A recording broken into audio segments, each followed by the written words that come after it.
انحف من هالبيتزا ما قد مرت علي. جايب لكم اليوم مطعم يتحدى بالاسعار والجوده، يقول عندي انحف بيتزا تبي تشوفها بحياتك، واللي جاز لي عندهم باستا باسعار مره حلوه، كل هالكميه تاخذ 23 ريال بس. تجربتنا اليوم من مطعم سيزارو.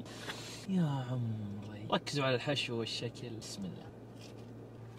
يا ساتر، هذه البيتزا اللي تاخذ العقل، تطعم بالمكونات بدون ما تضايق من العجينه، بسكوته مره خفيفه على المعده. وهذه النوع الثاني، عندهم تشكيل كبير من انواع البيتزا، اي شيء تحب يضبطوا لك اياه ورقيقه لذيذه، صوص الديناميت لذيذ.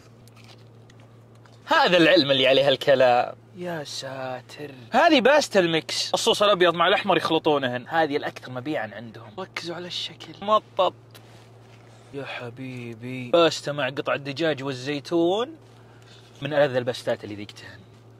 حلو والله حلو. وهذا بالصوص الابيض، يا لطيف.